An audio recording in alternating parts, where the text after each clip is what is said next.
Buenas tardes, soy Alejandro Álvarez. En el video de hoy revisaremos el Sínodo de Dort. Este evento histórico es relevante para poder entender el legado y la importancia de los documentos confesionales dentro de la Iglesia evangélica, especialmente ante su emigración hacia iglesias reformadas, por ejemplo, hacia iglesias presbiterianas, y su adopción que estas mismas iglesias evangélicas, ahora en un contexto reformado, hacen sobre el calvinismo.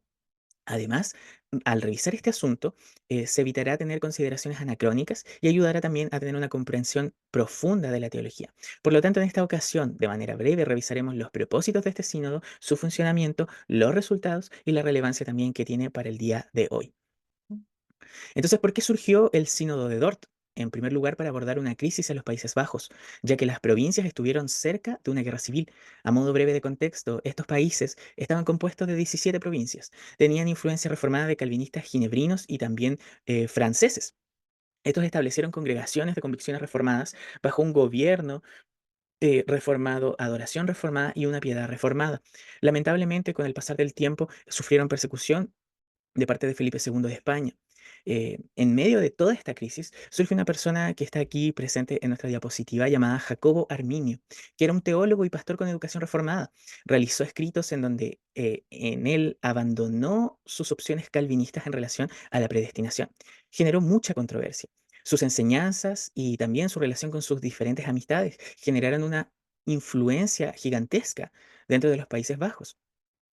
Al poco tiempo de su muerte, había aproximadamente 42 ministros influenciados, por lo que generaron una petición al gobierno civil. A través de 5 artículos deseaban que sus ideas sean toleradas y protegidas. Incluso esto llevó a una protesta en 1610. Estos 5 artículos fueron el centro de la controversia.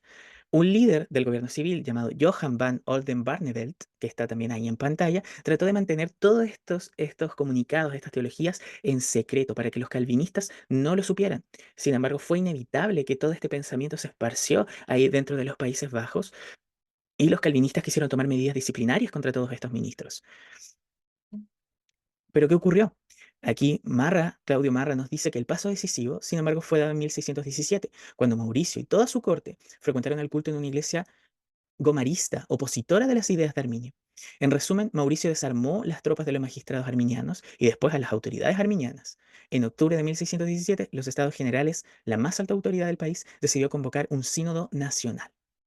Ahora, la protesta arminiana alarmaba una posible guerra civil, por lo que en 1618 hubo esta suerte de golpe de Estado, en donde arrestaron a Oldenbarneveldt y el príncipe de Orange, Mauricio de Nassau, autorizó que el sínodo de Dort se reuniera el 13 de noviembre de 1618, con 90 delegados de sínodos locales, teólogos, profesores de teología y delegados de otras iglesias reformadas en Gran Bretaña y Suiza, por ejemplo.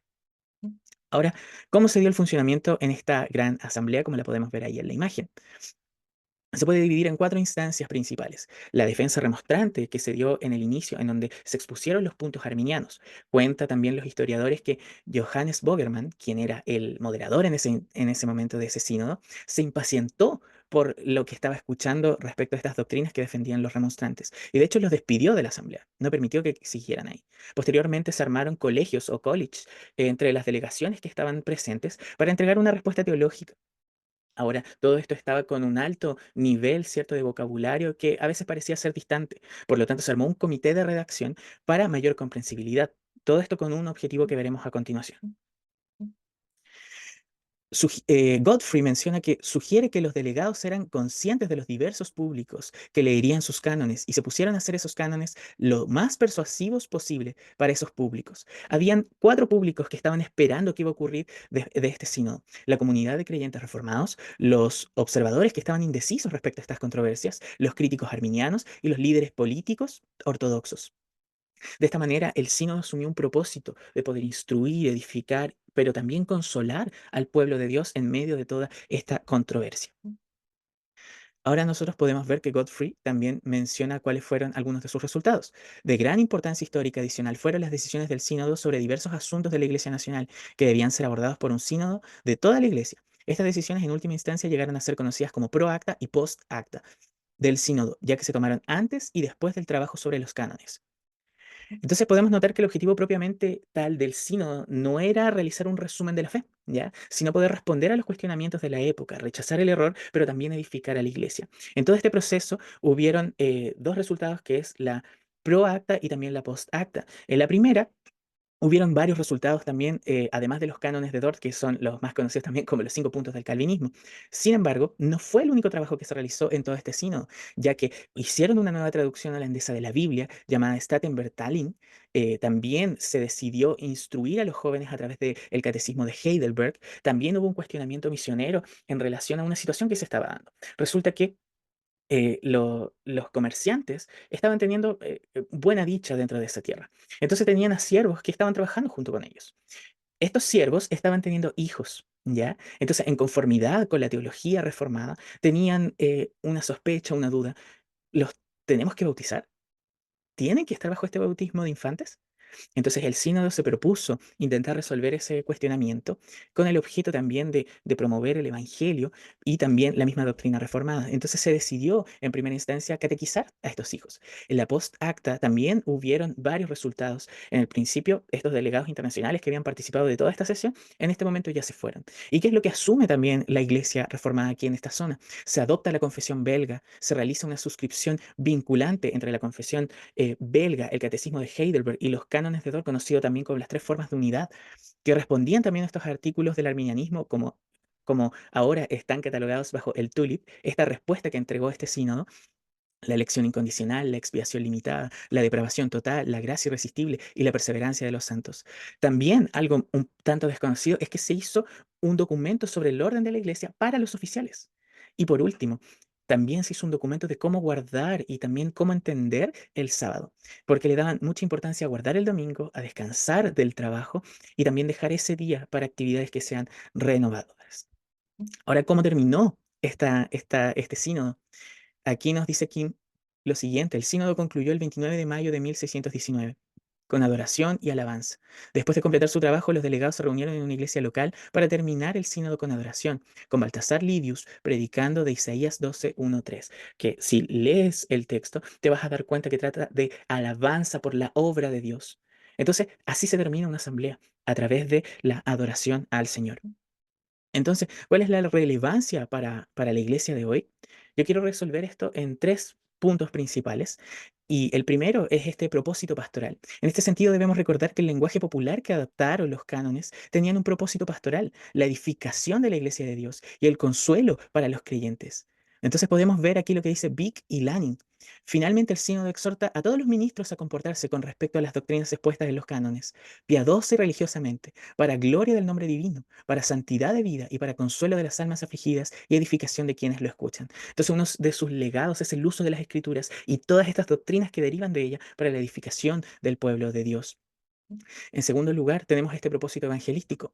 Benema dice lo siguiente: los autores de los cánones demuestran en todo momento que fueron motivados por un profundo interés pastoral en la forma en que el Evangelio de Jesucristo debe ser proclamado con alegría y confianza a todos los pecadores perdidos. A menudo se critica a los reformados por ser fríos, incluso negligentes con la misión del Señor, pero uno de los aspectos más relevantes de este sínodo, de estos cánones, de toda esta obra que se produjo aquí, es el propósito evangelístico, ya que la visión reformada apunta a una predicación fiel de la palabra de Dios con un énfasis cristocéntrico, sabiendo que Dios realiza su obra soberana. Ahora, el tercer punto es un propósito misional. Dice Payne: los cánones de Dort constituyen una valiente e histórica defensa del Evangelio. También apoyan e incluso alientan su proclamación a través de la evangelización y la misión mundial. La consecuencia de asumir estas doctrinas es que naturalmente la proclamación de las buenas nuevas, la proclamación del Evangelio se da. Así como los Países Bajos venían con una influencia reformada y misionera de otros países, ellos se contagiaron y expusieron hacia el mundo a través de toda esta influencia del sínodo de Dort, de los cánones, para también expandir el Evangelio, proclamar el Evangelio y alabar a Dios juntos por su obra. Ahora quiero concluir y hablar de tres reflexiones para una iglesia presbiteriana o una iglesia reformada. Primero, debemos considerar el catolicismo reformado.